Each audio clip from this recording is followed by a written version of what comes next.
जैसे ही रथ रुका, राम जी ने माता गंगा को प्रणाम किया। हर हर गंगे, प्रेम से बोलेंगे हर हर गंगे। सीता जी ने प्रणाम किया, लक्ष्मण जी ने प्रणाम किया। तो राम जी ने लक्ष्मण जी को बताया, लखन देखो ये वही गंगा है जो हमारे पूर्वजों का कल्याण करने के लिए स्वर्ग से उतर करके आई है, और जो स्वर्ग से उतर कर आए उसको सदैव प्रणाम करना चाहिए। जो हमारे लिए उतर करके आए, जो परोपकार करता है वो पूजा जाता है। गंगा, गंगा जल देखिए आप मंदाकिनी का, आप गंगा जल देखिए अलकनंदा का, आप गंगा जल देखिए देवप्रयाग का, आप गंगा जल देखिए हरिद्वार का, और गंगा जल देखेंगे अगले साल ऋषिकेश का।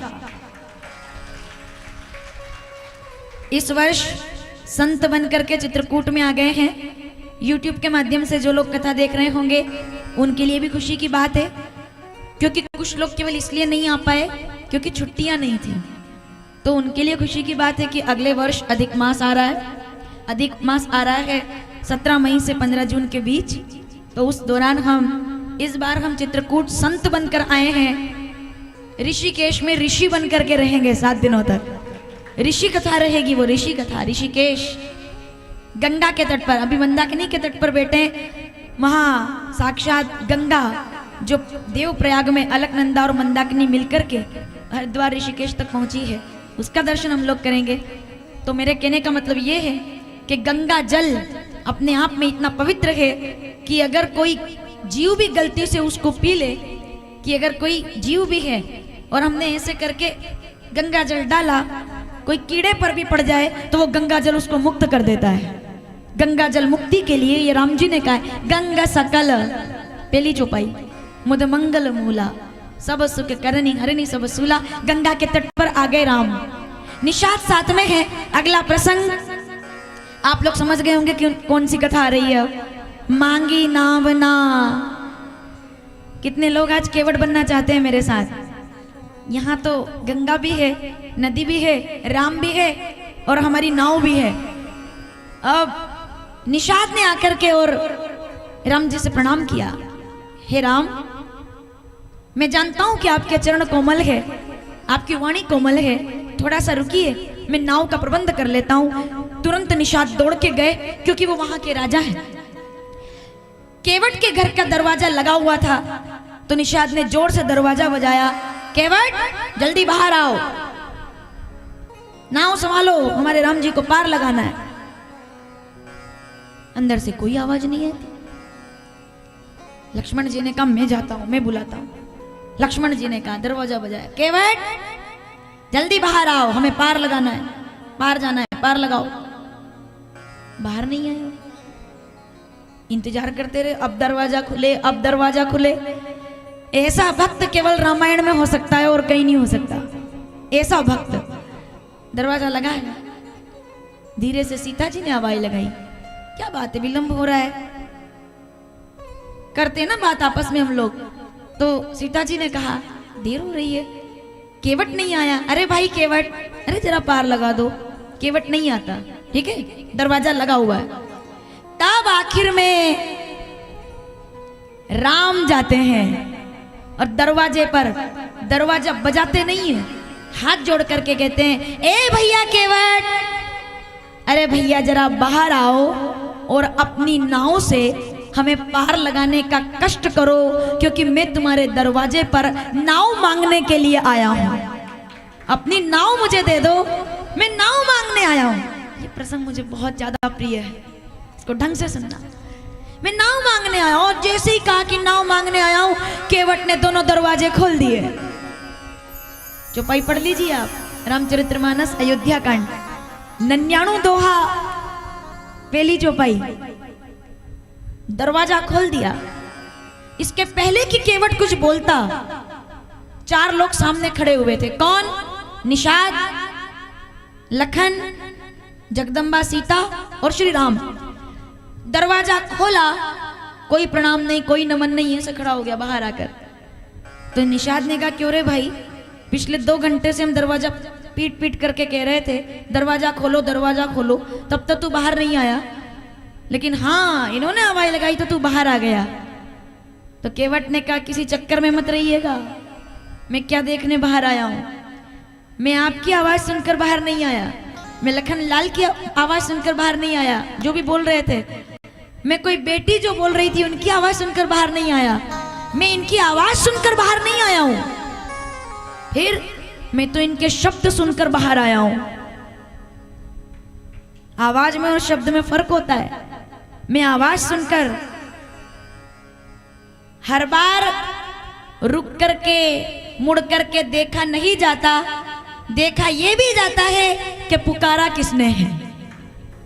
हर बार मुड़ा नहीं जाता, देखा ये भी जाता है कि पुकारा किसने है। ध्यान से सुनना, क्यों दरवाजा खोला है? अरे मैं तो ये देखने के लिए आया हूं कि मैं 50 साल का हो गया हूं, 55 साल का हो गया हूं या 60 साल का हो गया हूं, आज तक जितने लोग मेरे दरवाजे पर आए आदेश करते हुए आए कि नाव से पार लगाओ, पार लगाओ, पार लगाओ, पहली बार कोई मेरे दरवाजे पर नाव मांगने के लिए आया है। मैं तो ये देखने आया हूं, मांगने कौन आया है मेरे द्वार पर? हम जैसे लोगों को भी कोई कुछ मांग सकता है क्या? हम तो स्वयं मांगने वाले हैं ना। मैं मांगता हूं सबसे, पहली बार मुझसे आज कोई, क्या कहा बाबा ने? चौपाई सुनिए एक साथ। मांगी नावना। अब तक जितने बोल रहे थे केवट नहीं आया, राम जी ने मांगा तो केवट बाहर आया। क्यों? क्योंकि इन्होंने मेरा नहीं मेरे काम का सम्मान किया है, मैं इनका दर्शन करने के लिए बाहर आया हूं। किसी से बोलने का तरीका आपको इंसान बनाता है। एक बात हमेशा याद रखिएगा, वाणी ऐसी बोलिए मन का आपा खोए। किससे आप कैसे बोल रहे हैं, किससे आप कैसे बात कर रहे हैं, चाहे वो छोटा व्यक्ति क्यों ना हो। छोटे व्यक्ति से मेरा कि वो किस प्रकार का काम करता है, छोटे व्यक्ति से मेरा मतलब है उम्र में कम, क्योंकि कोई भी व्यक्ति दुनिया में छोटा नहीं होता। आयु में छोटा हो सकता है, हम 50 के हैं तो कोई 30 का हो सकता है, कोई 20 का हो सकता है, पर ये जो लोग कहते हैं ना कि छोटा आदमी बड़ा आदमी, आयु में कहा जा सकता है। काम में कोई व्यक्ति छोटा नहीं होता, क्योंकि जहां सुई काम आती है वहां तलवार काम नहीं आती। जिसका काम जो कर सकता है वो उसी में बड़ा माना जाता है। ठीक है, कोई व्यक्ति छोटा बड़ा नहीं होता। हम चल सकते हैं, लेकिन अगर चप्पल टूट जाए तो नंगे पैर चलना पड़ेगा, ठीक नहीं कर पाएंगे। इस मंच से एक बात कहना चाहूंगी मैं, अगर चप्पल पहन करके चलना बड़ी बात है तो उस टूटी हुई चप्पल को ठीक करना उससे ज्यादा बड़ी बात है। जो आपकी टूटी हुई चप्पल ठीक कर सके वो ज्यादा प्रणाम का अधिकारी है।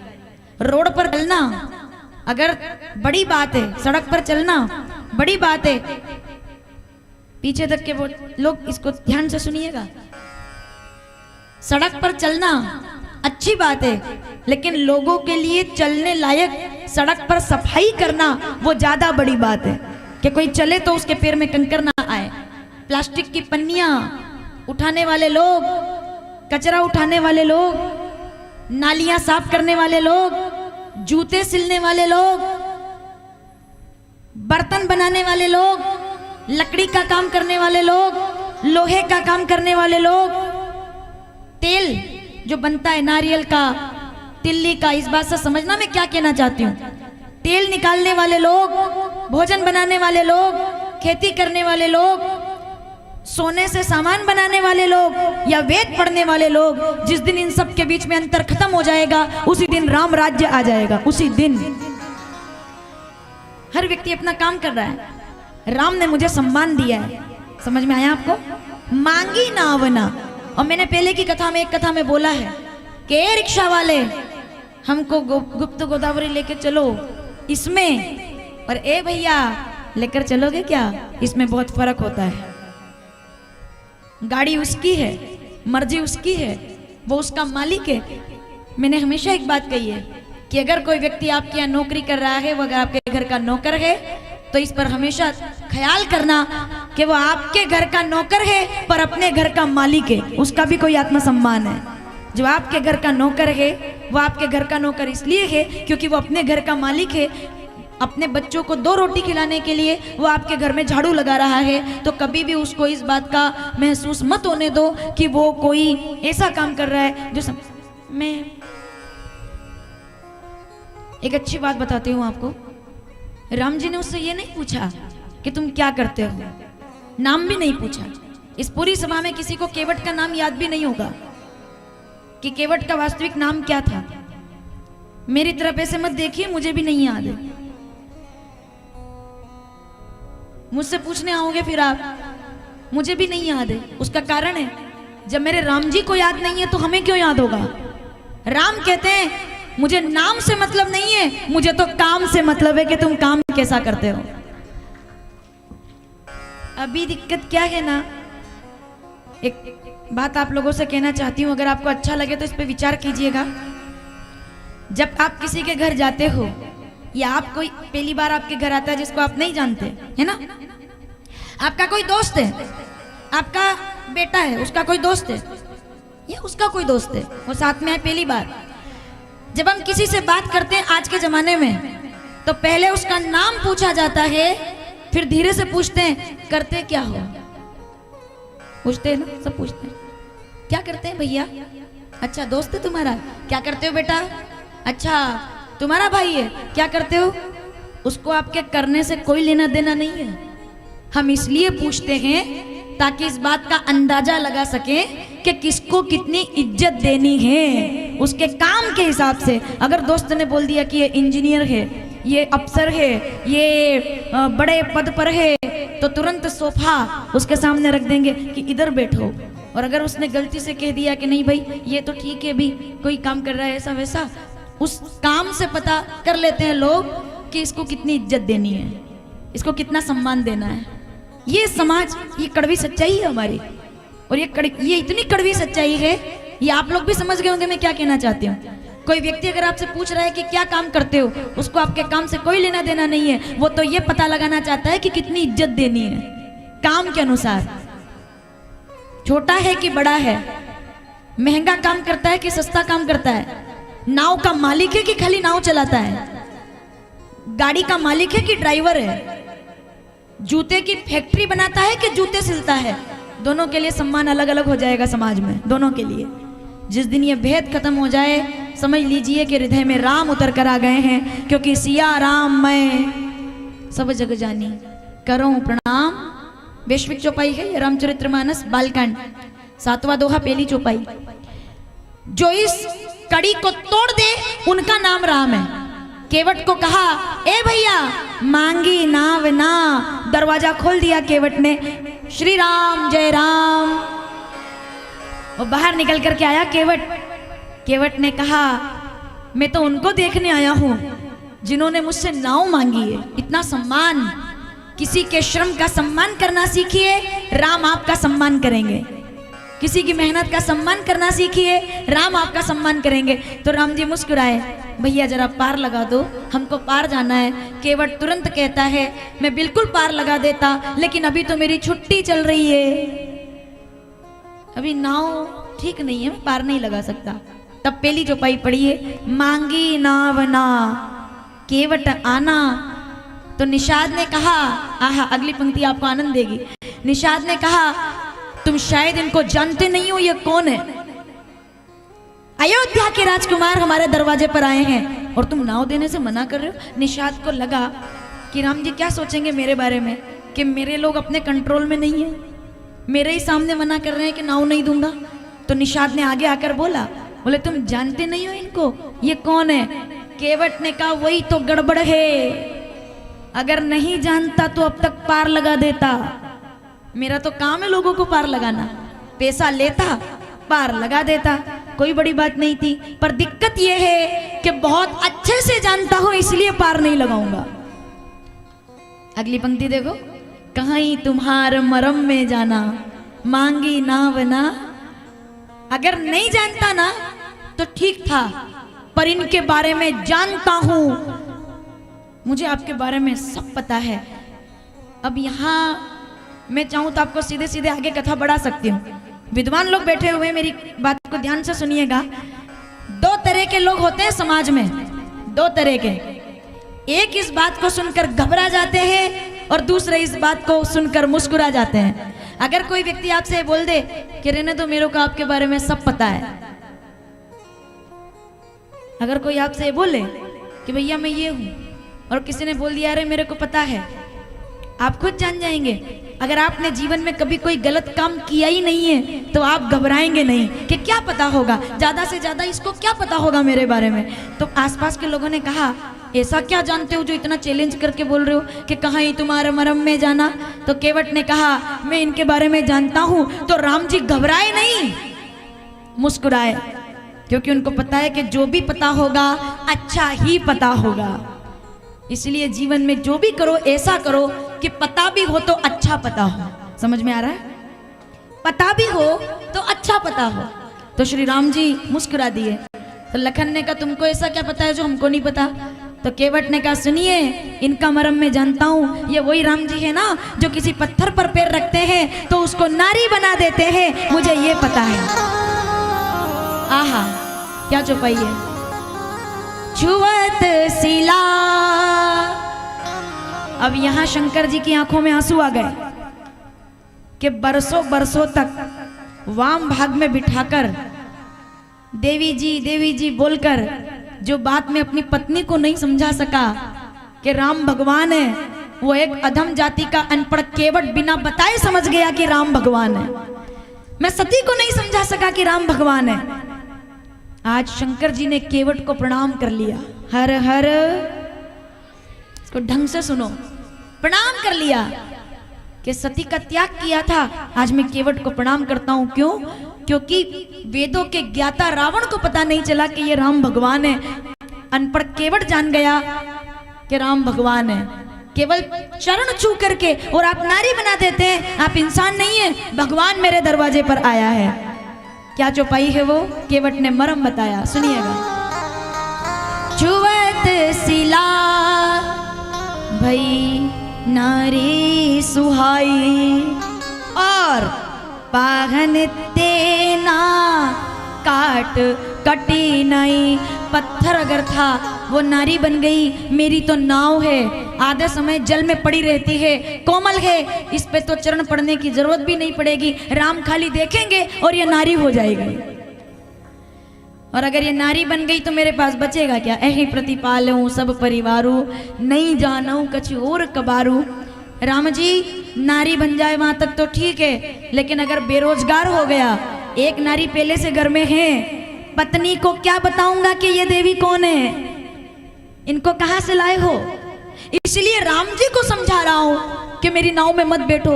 आगे सुनना, राम जी को समझा रहा हूं कि मेरी नाव में मत बैठो, घर जाकर क्या बताऊंगा। तो लक्ष्मण जी ने कहा पत्नी को समझाना में कौन सी बड़ी बात है जो राम जी को इतनी देर से समझा रहे हो। और जितने लोग इधर बैठे हैं जरा वो बताएंगे अपने अनुभव से। तो केवट ने क्या बोला, अगर ठीक से समझ में आ जाए तो सोचना। केवट ने क्या बोला? बोले राम जी को समझाना बहुत सरल है, पर भगवान को समझाना सरल है, पर पत्नी को समझाना सरल, उसको नहीं समझा पाऊंगा इसलिए इनको समझा रहा हूं। उसको नहीं बता पाऊंगा कि देवी कौन है। वो पूछेगी कि कोई नाव भी नारी बनती है क्या, मैं उसको नहीं समझा पाऊंगा। तो केवट ने और शंकर जी की तरफ मानो इशारा करके कहा हो, कभी युगों युगों में कहीं किसी कल्प में सुना हो, क्योंकि अलग अलग अवतार हुए ना, रामायण एक बार तो हुई नहीं।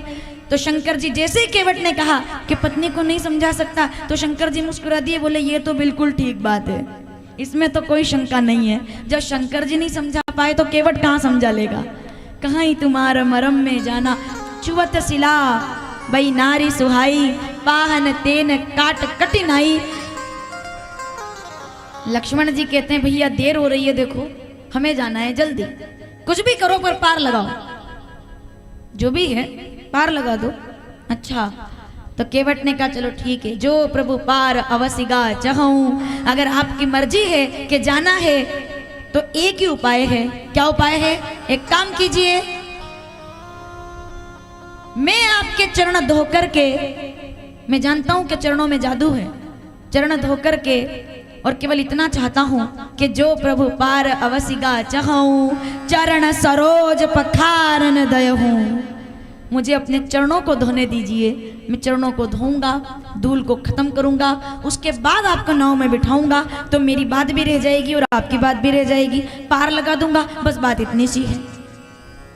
लक्ष्मण जी ने कहा देखो भैया देर हो रही है, ये सब करने में तो कई वर्ष बीत जाएंगे यहाँ, क्योंकि तुम तो चरण धोओगे, फिर वो जल को लेकर के तुम जाओगे, फिर तुम उसका निरीक्षण करोगे कि कौन से कण है इसमें जो नारी बनाते हैं, इसमें बहुत समय लग जाएगा। ए भैया जल्दी पार लगा दो, अब बड़ी देर हो रही है। निषाद ने कहा देर हो रही है केवट, जल्दी पार लगा दो, तुम देखते नहीं ये पार होने के लिए खड़े हुए हैं। तो केवट ने कहा मैं भी तो यही चाहता हूं कि ये भी समझे कि जैसे ये पार होने के लिए खड़े हैं वैसे हम भी तो पार होने के लिए खड़े हैं। पार होने में और पार होने की प्रतीक्षा में कितना समय लगता है ये भगवान को भी पता चलना चाहिए कि इंतजार, प्रतीक्षा बहुसागर से छूटने की, सागर से पार होने की। अरे इनके पास तो फिर भी नाव है, हम तो बिना नाव के बैठे हुए हैं यहाँ, हम भवसागर से पार कैसे जाएंगे? इसीलिए तो मैं चाहता हूँ कि प्रतीक्षा करें। राम जी कहते हैं भैया केवट देर हो रही है, एक काम करो, कृपा सिंधु आहा क्या बात है, प्रबल प्रेम के पाले पड़कर प्रभु को नियम बदलते देखा, अपना मान टले टल जाए भगत का मान न टलते देखा। राम हार गए, केवट जीत गया।